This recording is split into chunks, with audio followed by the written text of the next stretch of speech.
कोई हरियाणा को पंजाब का हिस्सा नहीं ले रहा, भीख नहीं मांग रहा है। ये सेंट्रल प्रोजेक्ट है, हमारा हिस्सा है। जो भी ये कदम उठाया है उन्होंने, पंजाब ने, ये असंवैधानिक, अप्रजातंत्री, अमानवीय और अस्वीकार्य है। इसको स्वीकार करने का कोई मतलब ही नहीं। मेरा तुरंत ये आग्रह है कि तुरंत एक उस मंत्री को तो बर्खास्त करो जो ऐसी बातें कह रहा है, और इस पंजाब सरकार के बारे में भी केंद्र सरकार को विचार करना चाहिए और वहां से पंजाब पुलिस से हटाकर वहां पर सेंट्रल फोर्सेस को तुरंत भेजा जाए।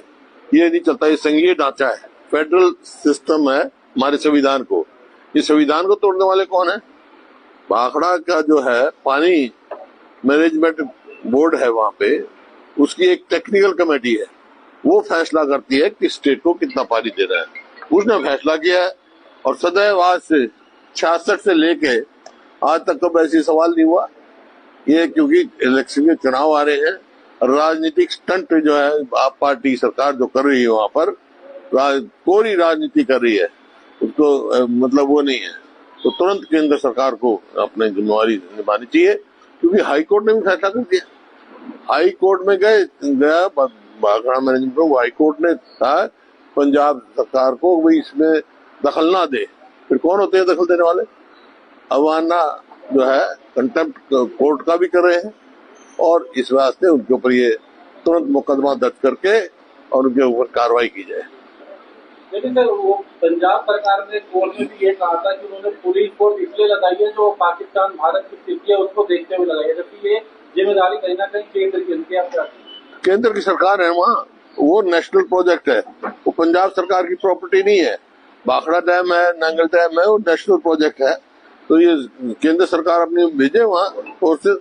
पंजाब पुलिस का कभी कोई वहाँ कोई दखल नहीं रहा है मैनेजमेंट में।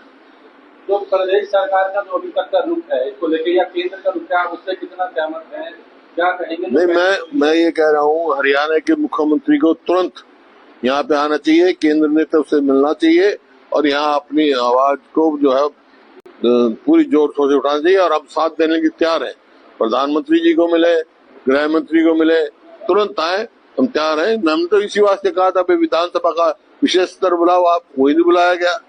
क्यों इतनी कमजोरी दिखा रहे हैं हरियाणा के मुख्यमंत्री? मेरे समझ में नहीं आ रहा। हम अपना हक नहीं छोड़ेंगे, पानी हमारे हक का है और हम अपना हक एक बूंद भी नहीं छोड़ेंगे, ना किसी का दूसरे का लेंगे, अपना हक भी नहीं छोड़ेंगे। सर, एक तरफ तो अभी हम बीपीएमसी की बात सामने आ गई, इससे पहले एक्सप्रेस जैसा समाधान नहीं हुआ। सुप्रीम कोर्ट ने भी कल फटकार भी लगाई थी और उसको लेकर पंजाब सरकार को कि आपने जमीन तक वापस लौटा दी है। उसका नहीं, वो तो रोक लगा रखी है सुप्रीम कोर्ट ने, जमीन पे तो रोक लगा रखी है। और अब तुरंत जो है SYL का निर्माण करना चाहिए, तो वही एक समाधान है। क्योंकि SYL के द्वारा जो हमारा हिस्सा है हरियाणा का, रावी और ब्यास का, वो सतलुज के साथ मिलकर हमारे को हमारा हिस्सा मिलना है। हमारे हिस्से पर जो है पहले ही कुठाराघात हुआ है, पहले ही हमारा हिस्सा नहीं आ रहा है, ये और एक नई बात उन्होंने खड़ी कर दी। तो ये अस्वीकार्य है और हम हर कदम, हर किस्म की लड़ाई लड़ने के लिए तैयार है। अपने किसानों के हित में, अपने हरियाणा के लोगों के हित में हम हर किस्म की लड़ाई लड़ते हैं। विधानसभा सत्र को लेकर कोई बात हुई है आपकी मुख्यमंत्री से? आपने सर्वदलीय बैठक में तो कहा था, लेकिन अभी तक निर्णय हुआ नहीं। उस टाइम उन्होंने विश्वास दिलाया था कि पंजाब का ये हो जाए असेंबली का सेशन, उसके बाद हम बुलाएंगे, लेकिन अभी तक तो कोई आया नहीं। इसी वास्ते आपके माध्यम से मैं उनका आग्रह करता हूँ, तुरंत बुलाएं और तुरंत एक्शन लें, या दिल्ली आए, सारी पार्टियों का यहाँ केंद्र सरकार पे दबाव बनाए।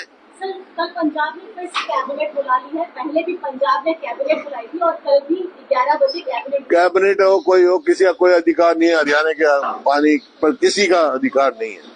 हरियाणा का है, हम अपना पानी लेके रहेंगे। उसी के लिए हरियाणा सरकार को अपना पूरा जो है वो करना चाहिए और हम सब तैयार है सहयोग करने के लिए। मुख्यमंत्री शाम को दिल्ली आ रहे हैं सर, महत्वपूर्ण मुद्दा है पानी, आपसे मुलाकात होगा, हमसे करेंगे दोबारा, दिल्ली आ रहे हैं। नहीं, हम तो कह रखा हम साथ हैं, जब वो चाहेंगे जब हम साथ चलेंगे उनके। इस मुद्दे में कोई वो नहीं राजनीति, राजनीति नहीं है, ये तो हरियाणा के हित का सवाल है। भारत सरकार ने सिंधु वाटर ट्रीटी पर प्रतिबंध लगाया, उसके बाद कहा जा रहा है कि काफी पानी बचेगा जो भारत के किसानों के काम आएगा। ऐसे में ये सरकार ये पानी किसानों को मुहैया कराते इस विवाद को खत्म क्यों नहीं कर देती? अरे भगवान, डैम बनेगा, नहर बनेगी तो हो जाएगा। जिस दिन आना शुरू हो जाएगा उस पानी का भी बंटवारा हो जाएगा। जिस तरह सतलुज, ब्यास, रावी का बंटवारा हुआ है पानी का, इसी प्रकार वो जो नहर और मिलेंगे, हमारा पानी आएगा उनका, इसका जेएलएम का और इसका, तो उस हिसाब से बंटवारा हो जाएगा।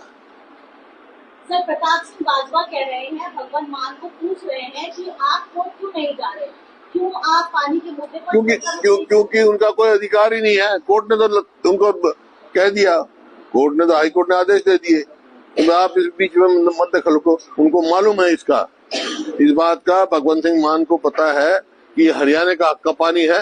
ये अपनी राजनीतिक रोटियां सेकने का प्रयास कर रहे हैं, क्योंकि वहां पर उनकी जो है जमीन खिसक चुकी है आप पार्टी की पंजाब में। और सर, हम लगातार देख रहे हैं कि जिस तरीके से ऑपरेशन सिंधु हुआ, उसके बाद भी पाकिस्तान लगातार सीज़फायर का उल्लंघन कर रहा है। भारत की सेना भी इसको लेकर जिस तरीके से उनकी पिक्चर सामने आ रही है, उनको चोट लग रही है और लोग का डिवाइस हो गया, शहीद हो गए, इसको लेकर आप क्या कहेंगे? देखिए, हम कल वर्किंग कमेटी ने भी फैसला किया है, ये राहुल गांधी जी का आपने ध्यान पड़ा होगा। पूरा देश एक है और इस सरकार के साथ है। जय हिंद से सेना हमारी, जय हिंद।